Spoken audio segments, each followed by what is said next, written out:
Welcome to the second viewing where love wins every time. We're back again with another episode. Hateful Eight this time around, folks. You've been looking forward to it. We've been talking about it. We've been excited about it. I've been having dreams about this movie. We were pretty fucking excited without hyping it up too much for you. And yeah, as if that didn't hype it up enough for you, we got some good stuff to talk about here.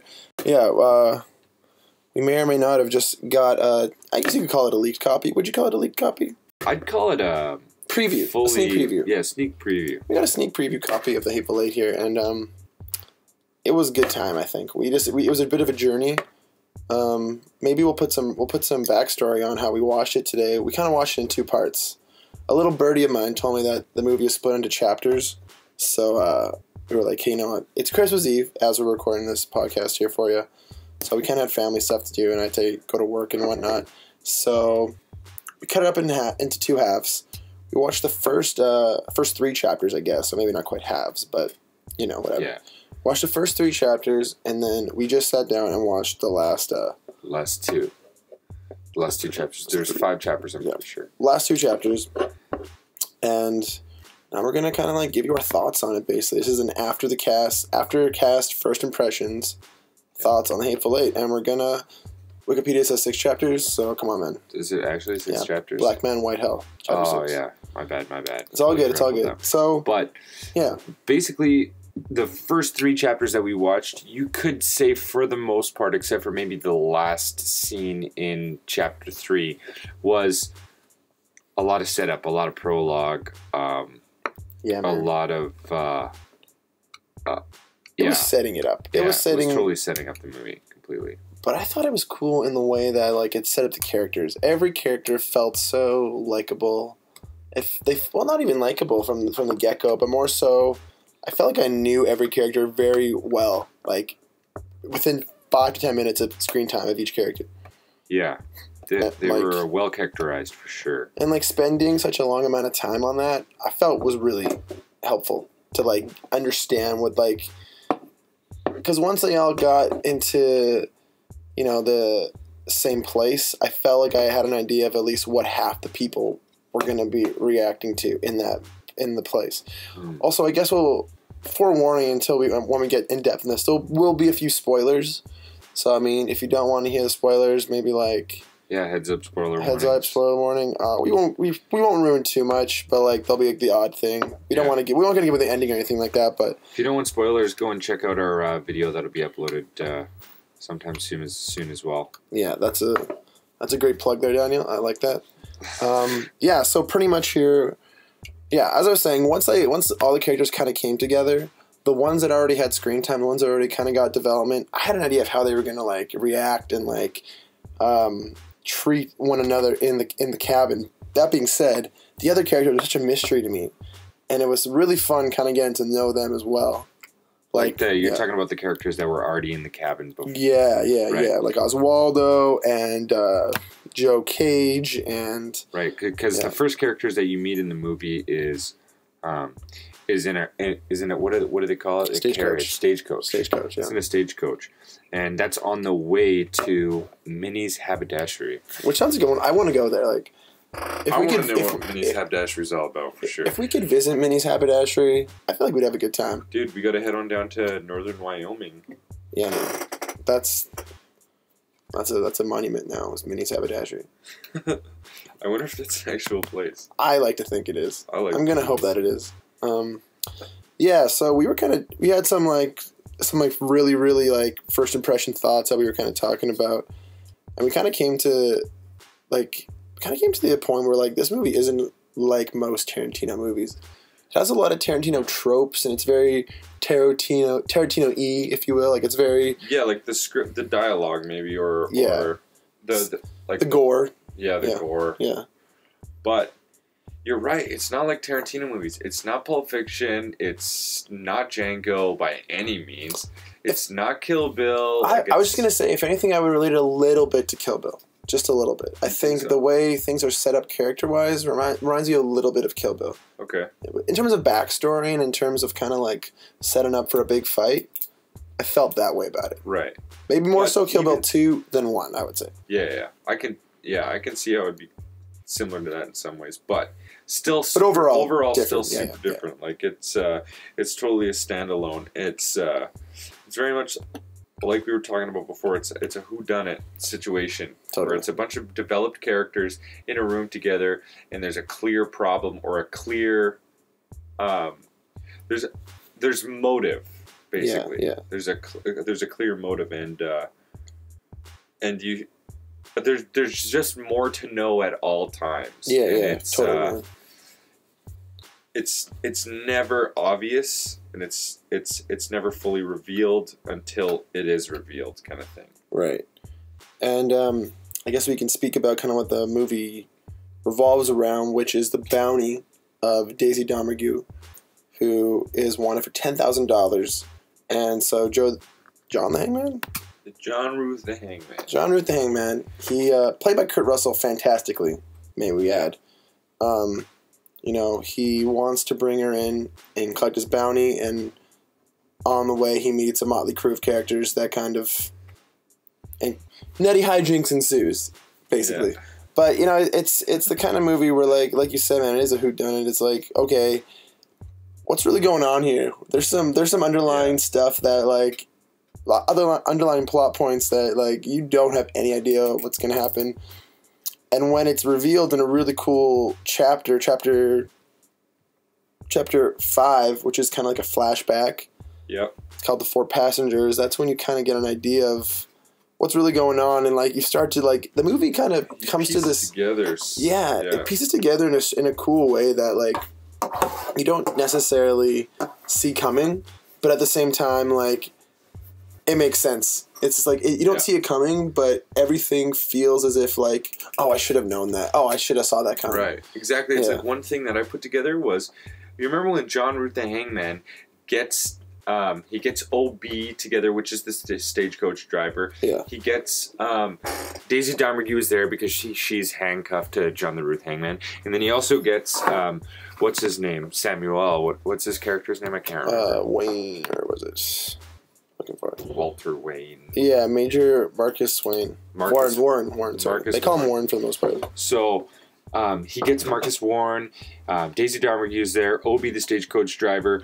And I think even that Chris guy, Chris was one of the guys that they picked up in the blizzard on the way to Miri's haberdashery. Well, they want to go to Red Rock to collect their bounty, but they get stuck in a blizzard. Is basically and as you said, this Chris guy, he's allegedly supposed to be the sheriff of Red Rock, and he's making his way there to get his new job. Yes, but I'm getting off topic here. Okay, so he gets all these people together, and he starts saying that one of these people, or two of them in this room, are in cahoots with Daisy Domergue. Isn't that right, Daisy Domergue? And when I first saw that scene, I sort of dismissed it, and I was like, this guy's... It's like, yeah, I kind of know that already because I'm watching the movie, and I get that, but at the same time, I don't know. I sort of wrote it off a little bit. Oh man, I wrote him off a little bit, and I didn't take that as a solid hint, and it totally was a huge hint. That's a good point. And they play it off oh, we don't know what you're talking about. None of us are in cahoots with her. Yeah. How would that even work? We just happen to be here. You just happen to show up. Yeah, it's true. You don't really at face value. You don't see it as one big crazy heist, one big crazy plan. Yeah. That's really cool, man. Exactly. I think we were kind of talking about in the way that it's a whodunit. If you put yourself in the shoes of one of those characters, they don't really know what's really going on. They're kind of questioning who to trust, who to believe. And as a viewer, you feel the same way. You're like, oh gosh, I'm kind of rooting for everyone in a way right now. I kind of connecting with every character. Trust anyone. Exactly. You can't trust anyone. I really wanted to believe in Bob the Mexican Man, but Bob the Mexican was killing it out there. Dude, he was the first guy that got killed. Oh no, he was the second guy that got killed. Yeah. As long as you include the general. Right. There's a big spoiler for you guys, so heads up. Yeah. And the order in which people get killed. Spoilers. Yeah, man. I think it's pretty cool though, in the way that it's a slow roll that leads into some high action, a lot of quick cuts. The whole movie plays really slow in the way that it's a lot of dialogue, a lot of just long shots of people talking at a dinner table or just talking in general wherever. But then, like, the second half of the movie is a drastic shift in tone, which is the pretty water cool. starts boiling, man. Like, we compared it earlier to a pot of water. Nothing happens. Nothing really happens. Like, nothing's really going on. And then all of a sudden, rolling boil to a full fucking tilt boil in an instant, in a snap. Like, super quick. Things get very, very heated. Like, and quickly, too. You don't really see it coming in terms of, like, who's going to shoot who or who's going to, you know, turn on someone else's back or... I don't know. I think that the whole setup felt fulfilling to me in the end. But, like, man, give me some of your thoughts, because originally you kind of had some mixed feelings, or you might still. Yeah, well, okay, so my complaint was it... Yeah, okay, so we sorted this out, but basically the conclusion we came to, was that I wanted there to be a winner, but I was cheering for everyone. Okay. Right? And so it is impossible for there to be a winner, and that's not what the story... The story wasn't about winning and losing and having the Django Unchained walking away from an explosion at the end. Right. You know what I mean? That's not what the story was about. It's about something totally different. So I think it boiled down to my expectations of the movie, where I thought it was going to be more of an action-packed Django type movie where it was like guns blazing the whole fucking time. Right. You know, the gang coming in from town. Right, yeah. Like, you know what I mean? That's kind of what I thought it was going to be and I saw that it wasn't, but I don't know, I think subconsciously I kind of held on to part of that, and I was expecting there to be an outcome of sorts that sort of developed a winner or had a more so you're thinking clear ending. Based on the trailer, then you could say that it'd be safe to say that you thought it was going to be more action-packed? Right, yeah. Like, throughout the whole film. Because, yeah, the trailer's a little bit misleading, and I guess if you know Tarantino really well, then you might you might not expect to get what you see in the trailer, or you might understand what Tarantino's portraying a little bit more. But, yeah, so I had mixed feelings, like, and that's just because... You were expecting something else. I was expecting something else. Yeah, I was expecting something else completely. I did not even know what I was. I didn't know what I was expecting this movie. Like, when we watched the trailer a few months back, or even when I was kind of hearing about it, like, part of me was almost disappointed. Like, I was excited for this movie. Don't get me wrong, but I was like, another Western. Come on, like. Yeah. I mean, Tarantino's pretty faithful. He's pretty trustworthy most of the time. Like, in my opinion, he hasn't really made he's never made a terrible movie. But, anyways, I was a little bit like, in my mind, I was like, it would seem weird if he just did another high-action Western. Like, this seems like there's just some other underlying, like, theme or storylines he really wants to get across, and he just picked kind of a Western setting as the setting. Right. But that being said, I still had no idea what this movie was going to be about. So I think I was a little bit more prepared for the ending. Or not even prepared, but I just wasn't as, like... expecting something specific. Yeah, I mean, any kind of hopes weren't crushed, right? I was just kind of like, oh, interesting. It's like, and that's a problem. Like, I shouldn't expect something going into a movie. But but that being said, like, I'm sure parts of the actual movie itself led you to those expectations. It's probably not all about the trailer, right? It's a longer movie. I mean, like, 2.5 hours in, you probably still thought the ending was going to be different, right? Yeah. So, I mean... to some degree, yeah. Yeah. Totally. But, we can talk about the original ending. Like, we just kind of read up on that a little bit. Yeah, so a long time... Well, I guess it wasn't too long ago. Let's say... It's like 2 years ago. It was about 2 years ago. Oh, was it really? Yeah, it's been a while. He was going to... Okay, well, but so... Backstory, for those who might not know, about 2 years ago, Tarantino finished a script and kind of had the cast set and whatnot, and that script got leaked and is on the internet to this day, and I think it might have got traced back to Bruce Dern. I remember that kind of being a thing. I don't know if that's true or not. Don't quote me on this, but anyways, nonetheless, Tarantino was pissed. He was so mad it got leaked, and he kind of just vowed to... he's like, I'm not going to make this movie. Like, this is just not doing it anymore. I wanted it to be a secret. I wanted it to kind of be in my own headspace. I don't want other people going in knowing what's going to happen. The movie hasn't even really been shot yet. I guess you don't want the movie to be judged before it's even made, right? Exactly. I mean, just going off a script. And the thing about Tarantino is he writes his own scripts, and they're usually pretty faithful to what he writes down. But then I guess they did a cast reading of the script. everyone loved it. Everyone gave it astounding praise. Like, we still got to make this movie. And Tarantino basically said, "Okay, I'm going to make this, but I'm changing the ending. It's not. The ending's going to be different." Yeah. So, sure enough. And it is, and it's different enough to stand alone. And I'd say there's pros and cons to both. Agreed. But both I think there's the original. I guess we'll try not to compare it too much, but we might as well. I mean, it's an interesting fact about the movie, but the original was shorter. I would say at least probably like 20 minutes shorter, give or take. Mm-hmm. And it was a bit of a more sudden ending, in a way. But I think the actual ending, or the theatrical ending or whatever, had a lot more. It tied up a lot of things with the story elements. One particular scene that kind of goes back to the catchphrase or morals, I guess you could say, of one of the main characters of John the Hangman. John the Ruth Hangman. Yeah. When you get caught by the hangman, you don't get a bullet. You hang. Yeah, but the one-liners in this movie are unbelievable. Samuel L. has some of the best one-liners. I think he's probably the best part of this movie. Yeah, he's my favorite part of the movie. But everyone was, I don't know. Everyone had their own merits. Everyone had their own little shine. Totally. Even for sure. Really did not like Chris Mannix as sheriff for a majority of the movie. Yeah. But then out of nowhere, I was like, damn, right? I was like, okay, this guy's pretty funny. This guy's, I misjudged his character, pretty much. Yeah. So I think the original script I could see, because there was some backlash kind of on it. So I could kind of see what people talking about, how the ending wasn't that great. I wouldn't say it was a bad ending, but compared to this one, I think it left a lot to the imagination, but it didn't necessarily tie up anything that.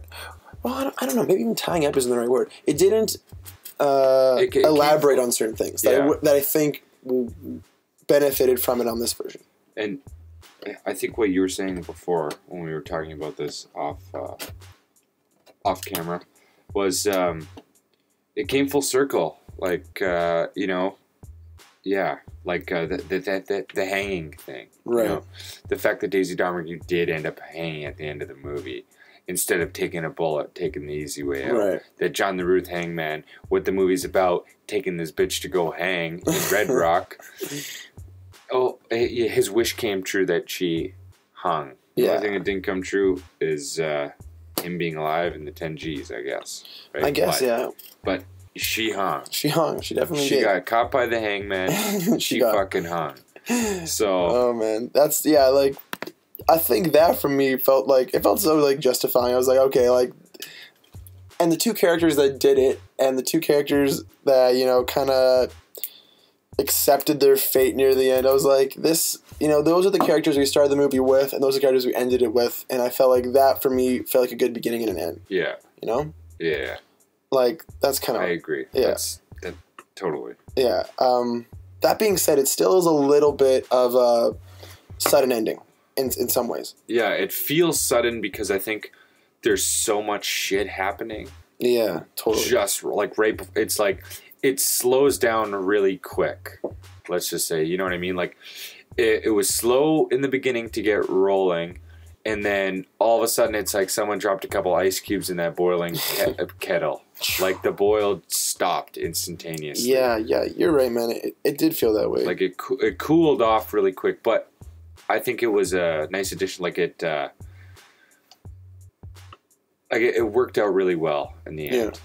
I think it just ending on that note of them two hanging out, reading that fake letter that kind of really describes Samuel Jackson's character fairly well. Yeah. I don't know. It was just kind of. It took me back to that scene in Pulp Fiction where they're talking about the Royale with cheese. It's very just great dialogue, good buddy humor. The stakes are much higher in comparison to the Pulp Fiction scene, but at the end of the day, it was kind of you can imagine yourself being there. You can imagine yourself shooting the shit with those guys. It felt natural for me in a way. Yeah, I think you're right. It was natural. should we maybe talk about some like of Tarantino's last work and kind of like leading up to this film? Like, how'd you feel about Django and Inglourious Basterds? I thought the Django and Inglourious Basterds were probably like were similar in some ways. Yeah. Pacing for sure. Yeah, like the pacing was a lot similar. Leading up to this one, I feel like Tarantino maybe is furthering he's exploring pacing a lot more. Yeah. And he's exploring how to tell a story a little bit more. Because I don't know, this story is, I mean, yeah, there's a beginning, middle, and an end, but it really feels like setup and action. Right. Like if you were to break the movie into two parts, which I think you totally could, you could toss an intermission in between. Totally. Like realistically. No, I agree, man. Like it's it's setup and it's set up with a little bit of cliffhanger at the end of not even cliffhanger, but just like a little taste of the action. Right. It's like the action's just dripping off. You're talking after Act 3 or Chapter 3? Yeah, after Chapter 3. I would agree with that, man. 3, I would agree with that, yeah. Yeah, I think Django and Inglourious Basterds were like more so Django, actually, I'll say. It was like trying to be a spaghetti western. It was trying to take on, and kind of a black exploitation film too, trying to take on certain like genres and their motifs and their tropes, and like, you know, putting his own spin on it, which like is something people always like would talk about Hitchcock. Not necessarily that he would take other people's tropes, but like you knew when it was a Hitchcock film, and like you know when it's a Tarantino film. Yeah. This one, you can still tell it's a Tarantino film, but like you said, the pacing is vastly different, and it's a slow roll for a level of payoff that I think some would either find really, really satisfying and some might not. Yeah. This is our first impressions, and like this is a second viewing podcast, so we'll have to revisit this movie at some point and kind of, you know, analyze it about on the second time around. But we're two guys talking about the same movie. We got two viewings at once. We're the second viewing. Yeah. So it's a huge setup, and you're right, it's a huge payoff. But I guess it kind of depends on your patience level. Yeah, I think so. But I think the movie kind of like welcomes you in, though. You know, it kind of like you kind of feel like you're in this cabin. You kind of feel like, you know. Yeah, you're begging for more information. Like, I mean, coming from where we live, which is in like terribly cold Canada, we know that feeling of getting inside a warm house after you're freezing outside. It's like you kind of relate with those guys. They just want to get into this haberdashery and hang out for like a couple days, warming up, and you know. But for some goddamn reason, there's a problem. Exactly, you just kind of want to relax. But and I know that's a weird level of like relatability that I found with the movie, but I think the slow roll was great. I really enjoyed it. Like even the first half, like when we kind of broke it up into two halves for this viewing period, I was like, man, the slow roll, like I don't know if it's gonna pay off, but I'm really digging it at the moment. Yeah, I was like, I don't know where this is really gonna go or what it's leading towards, like what's going on with this ransom. And it seems so open-ended. Yeah, the characters are so defined, so it's like the story could go anywhere at that point.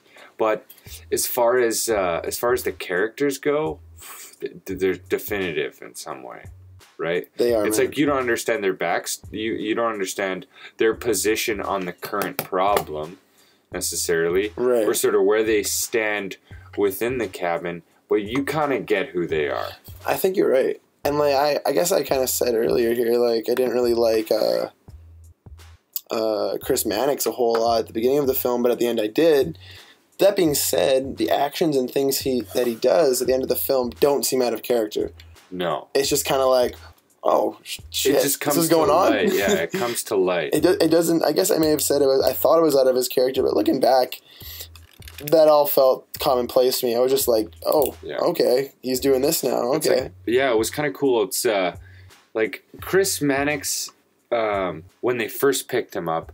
He was really chatty, talking about his political views, and he was quick to shoot down other people's ideas, and he was seemingly very logical in an ignorant way, kind of. Yeah, in an ignorant way, right? And then he was the first guy in the room to figure out that the Lincoln letter was fake. You know what I mean? Yeah. He was kind of, but in an ignorant way, but he was right and he was logical. That's true. Right? So for him to make the right decision at the end, not take the deal from Daisy Domergue and stick beside Samuel right to the end and do justice. It definitely wasn't out of place. It seemed like logical for him, but he was. I guess his arrogance was actually still there right till the end a little bit. His arrogance was there, and I think that. But it was more justified. It was justified. It was more justified, and I think a level when it comes to a movie like this where you don't know who to trust, or you don't know who's screwing over who, you kind of grow to appreciate the little bits of camaraderie and friendship that slightly build. Yeah. So it was kind of nice to see those two guys kind of become buddies at the end. Exactly. They were kind of they were polar opposites, but you mean. And not to mention, Chris was him and his dad fought on a brigade against, in the Civil War. They were opposing the Yankees in the Civil War, right? So they were they were against the freedom of slaves and all of that. I think. Yeah, you're right. So it was clearly opposites, but. It didn't seem out of place for those two to get along at the end, and it was pretty cool that they did. Yeah, it's like Chris was. Chris is definitely a weird character. Come to think of it, because when he first gets into the stagecoach, he's kind of blown away that he's sitting beside Samuel L. and his reputation in the film, right? But he's not disrespectful to him for being black. He treats him just like any other person, but he treats him for his background. Really. Yeah, but he makes his position clear that he's anti-black people, or he's racist, basically. That he's without disrespecting Samuel. And he's his father's son, right? And his father stood for these views, and he's going to stand by those views as well. Yeah. But he wasn't really outright against Samuel as a. Yeah, in an ignorant way, he was more so saying, "This is what I know about you. This is how I think about you, and that's just what it is." Yeah, yeah. But he still treated him still talked to him like a person, still treated him like a person, still respected him enough to consider his opinion or hear him out, kind of thing. It's interesting that Tarantino still kind of kind of going over that topic still. He did in Django here as well. The similar time period in a way. Mm-hmm. I would say this movie is. In the same universe as Django, in a way. I could see it. Mm-hmm. A similar, maybe an after the fact of Django sort of thing. Right, or exactly. Yeah. This takes place after the Civil War, right? So, but I don't. It's I guess it's kind of relief on the issue. Yeah, right? You're right. Yeah. And I think this time around. He kind of puts the issue in a pretty personal sense in the way that you see these individual characters being outright, belligerent, outright racist, outright ignorant, while supportive or not, basically. While in Django, there was a lot of that, but it kind of fell onto Leonardo's character. It was a very the most extreme possible view of that. Yeah. You know what I mean? Or extreme possible case of that, just the worst human, pretty much. Yeah, it's it just seemed like that in Django. That's what the movie was about. In Hateful Eight, the movie's about Daisy Domergue getting hung. Right, but in this time period. Yeah. Right, same time period. Yeah. It's still an issue. It still comes up, but that's not what the movie's about. So it's just how these characters are dealing with that issue on a basis, right? Yeah. It's relevant to the time period and the setting, but it's not necessarily relevant to the story. Which I think you're right makes Chris Mannix's character a lot more interesting, because you see what his background is, and you see that he probably has some negative views against black people and whatnot. But that being said, he's the first. He's won. Yeah. And he's the first one to really kind of, at the end of the day, stand up for Samuel. So it's very interesting that you see these kind of character dynamics where you get their backstory, you get their political views, but you kind of get to see who they are at the heart, Yeah. Which, that's fantastic storytelling, really. Yeah, it really builds it it really really tones a character start to finish. And like I think Tarantino always tackles like political issues in a really interesting way. He kind of like he's not really scared of anyone. Kind of takes chances in a way.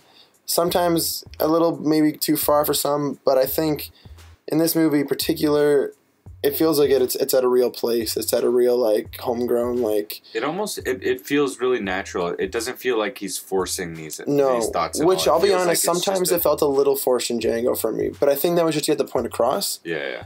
I think you're right though. In this film, it's more so like we said after the fact, right? Yeah, and it comes up when it comes up. It comes when it comes up, but they do spend enough moments, particularly on Samuel Jackson's character, bringing it up.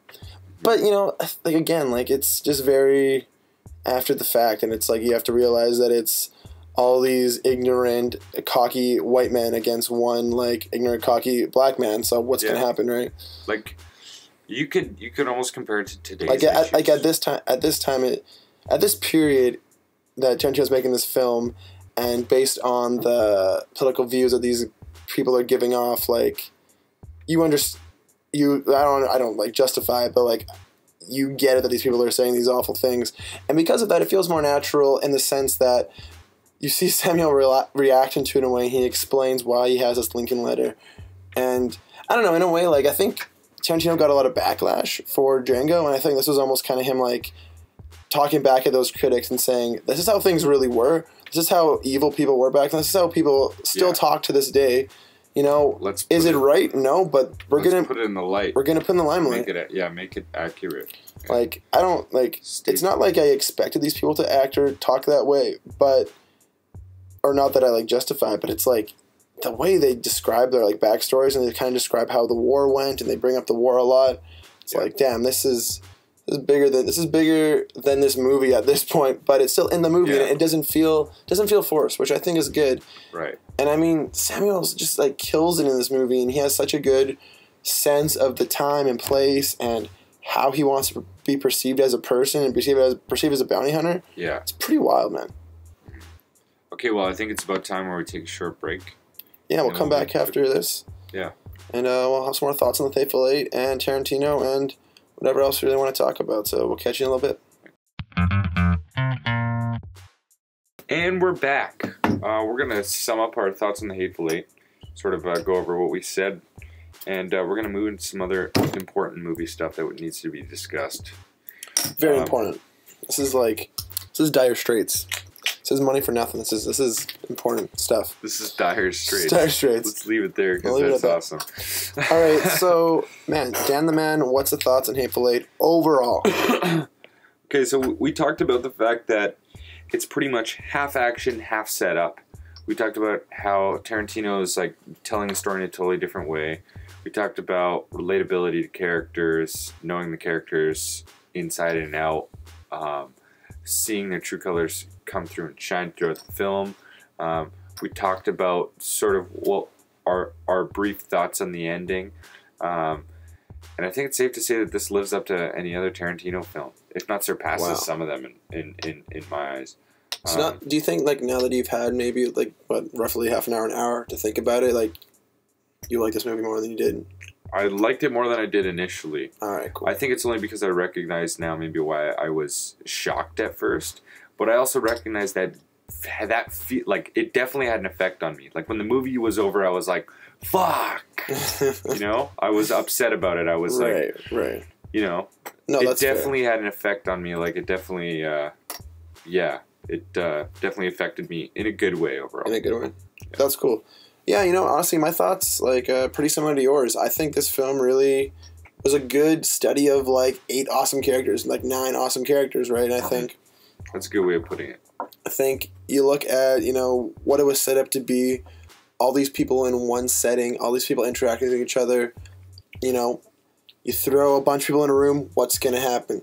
It's basically Tarantino's version of the real world. That's great. It's a good time.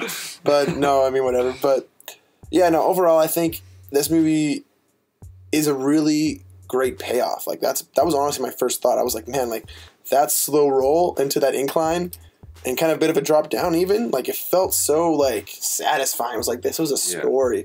This was, like, this is a capsule of a moment that really, it felt gratifying. It felt like I really like got something out of it. And I think, you know, Tarantino always talks about revenge. He talks about, you know, getting even. He talks about, you know, furthering yourself in a lot of his films. And like this is, I mean, in terms of plot or theme, maybe not one of his more like out there movies, but I think you're right in the way that it stands with those other films because it's so in his own style, yet it's so different from what we've seen. Right. It's it doesn't follow the same sort of theory or recipe that a lot of other Tarantino movies.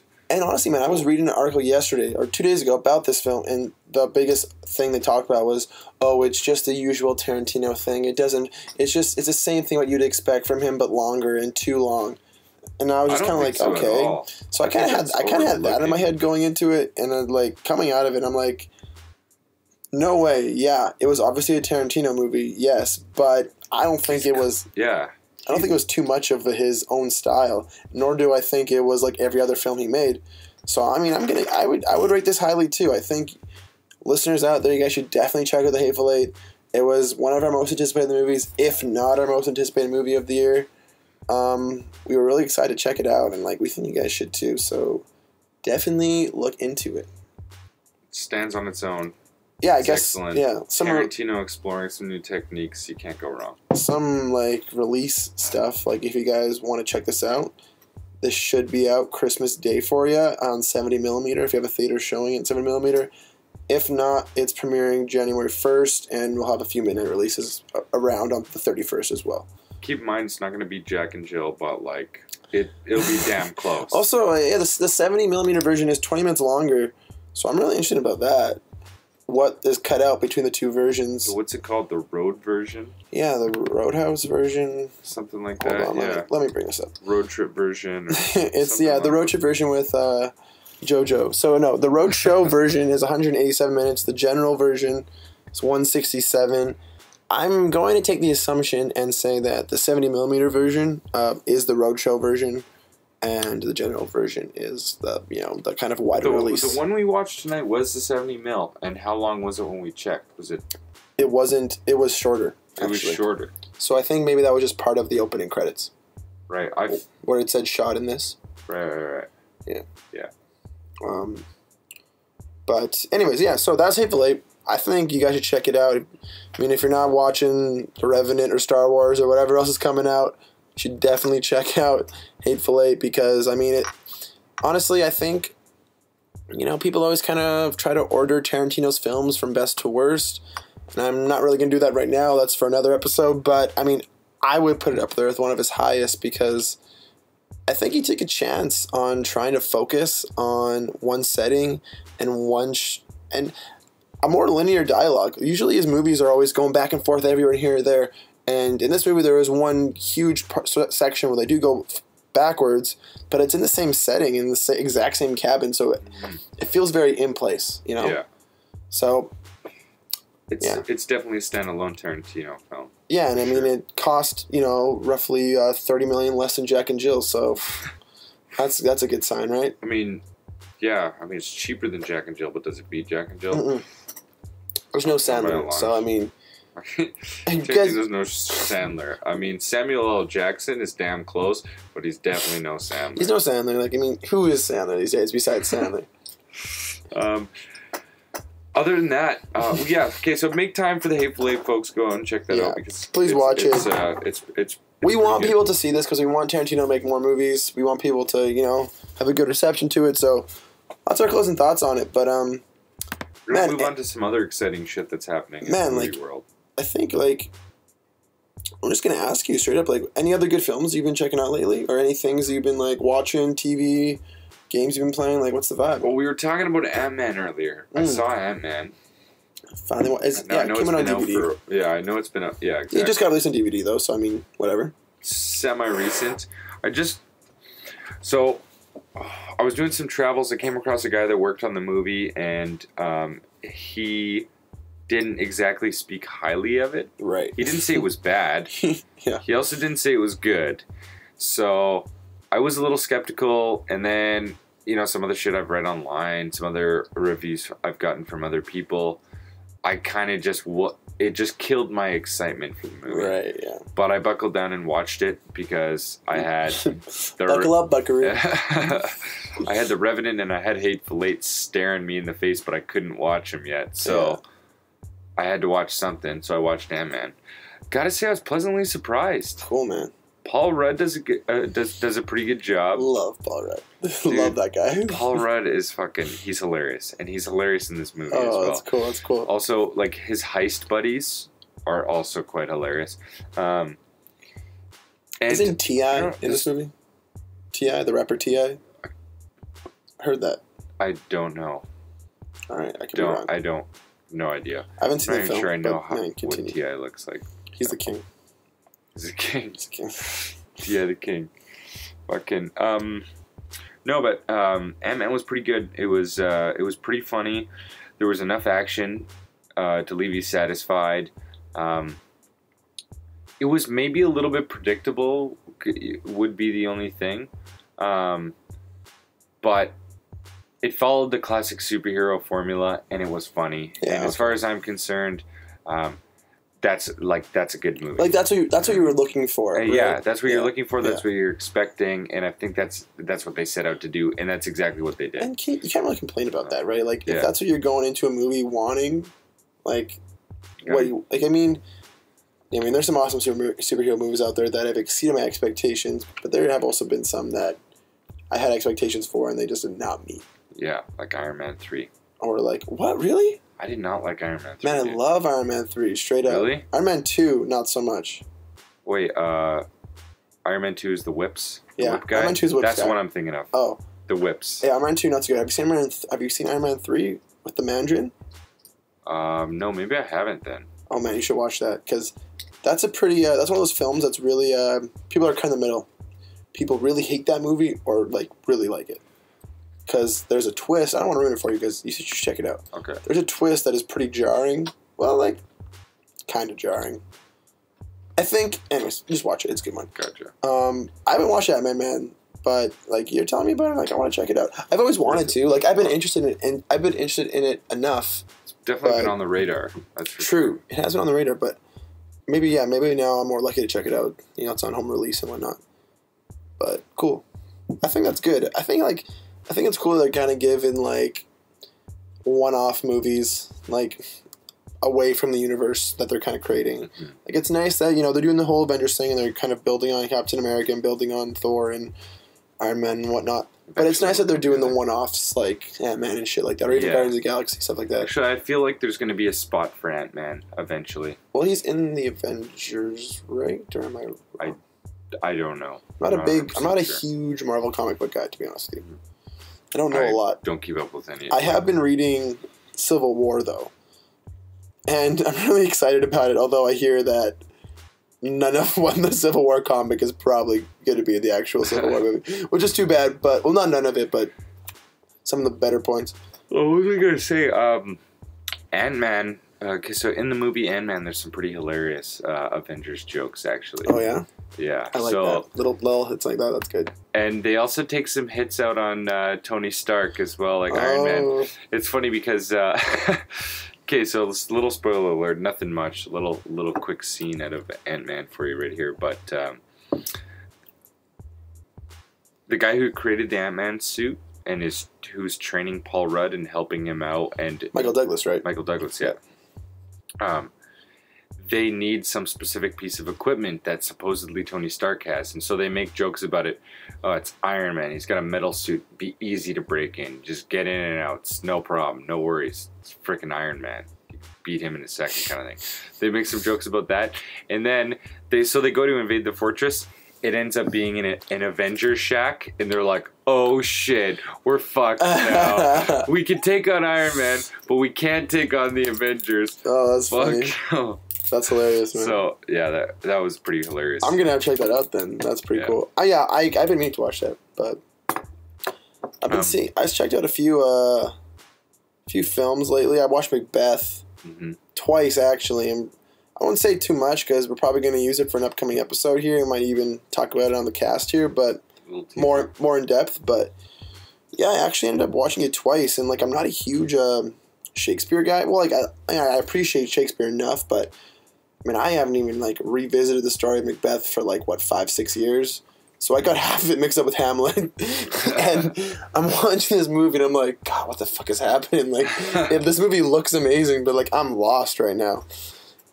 Which my own ignorance, it is what it is. So the buddy of mine was like, hey, I want to watch Macbeth. Do you want to go check it out again? I'm like, actually, I do, because like I'm undecided if I liked it or not. Like that's how I felt.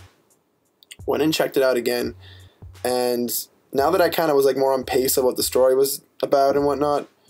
It's a fucking good movie, man. Like worth the second viewing. Is what you're saying. Hands down. Like, welcome to second viewing, where love wins every time.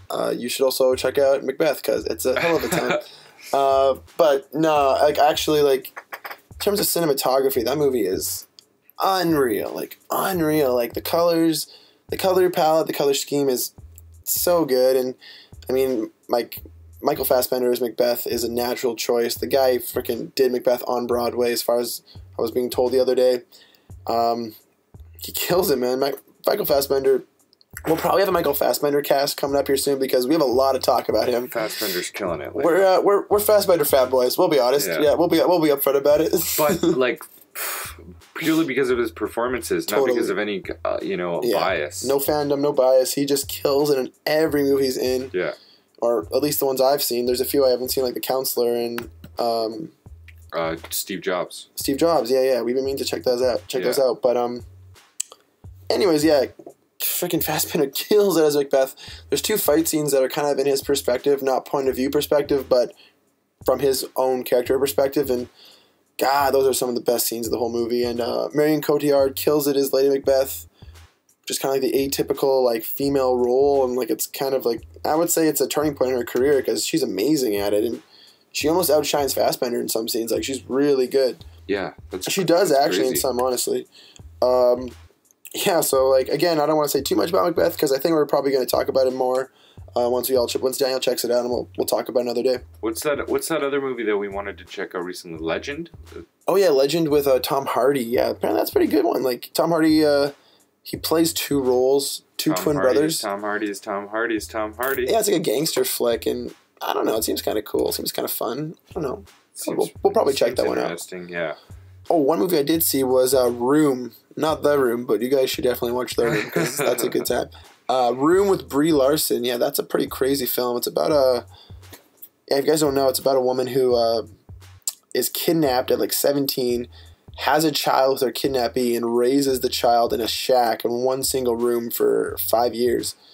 And, it's a really depressing story, but it's also really interesting because she tries to raise this child in the most normal way possible and tries to give him the best life that she can with kind of what she has and like the weird rules that her and this man have set up, this man that has kidnapped her.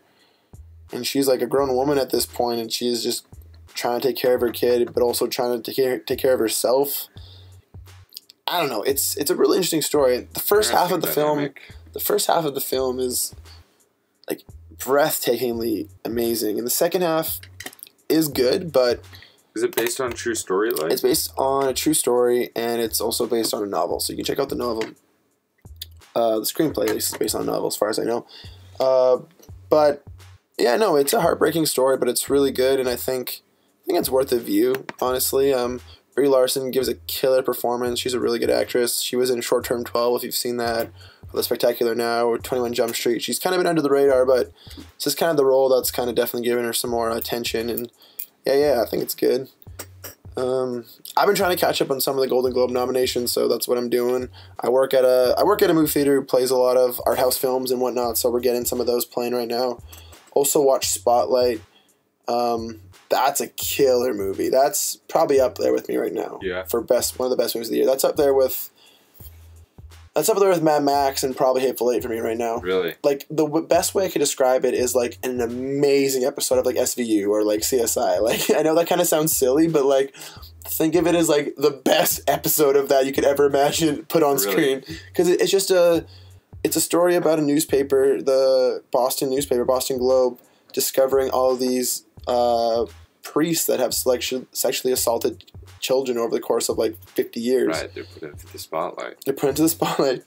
And, you kind of see them like develop the story, and you see them like crack the case, and like it's really cool. Like I kind of how I was talking about the Hateful Eight earlier today about that slow roll, getting part of the story, getting wrapped up in this world. That's how I felt watching this movie. With a nice, beautiful payoff at the end. Totally, the dialogue is very natural, and the cast is awesome. You got Michael Keaton in there, you got Rachel McAdams, you have Mark Ruffalo, who I hate, but in this movie he's okay. And he's a good actor, honestly, but I just hate his face for some reason. I don't know, it bothers me.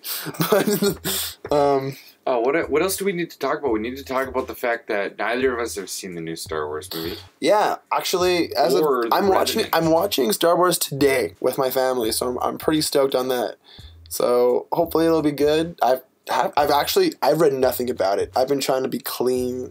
Yeah. Because I don't really. Well, like if we go back and look at the last podcast we recorded, we talked about the movies we were excited for. Star Wars was on the top of my list, on top of all of our lists, I think. Well, like honestly, man, we should check out Star Wars. I'm gonna watch it tomorrow, and then we can go check it out again. Yeah, I'm gonna want to see it again, most likely. Yeah, there's a good chance I'm gonna need to see it in the next few days as well. Well, that's probably what's gonna have to happen. And then Revenant, I think, is coming to our hometown soon.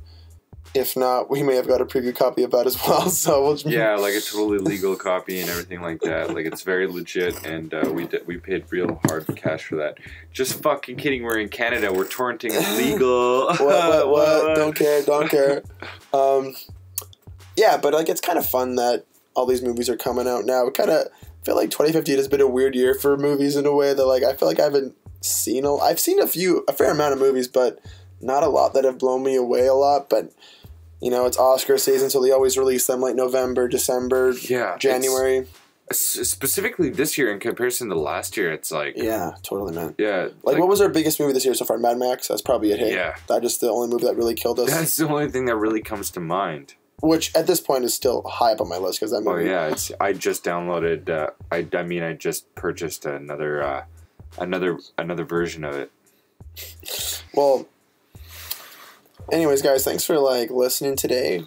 Talking about the Hateful Eight. I think that's a pretty good thing to talk about. We've been really looking forward to this.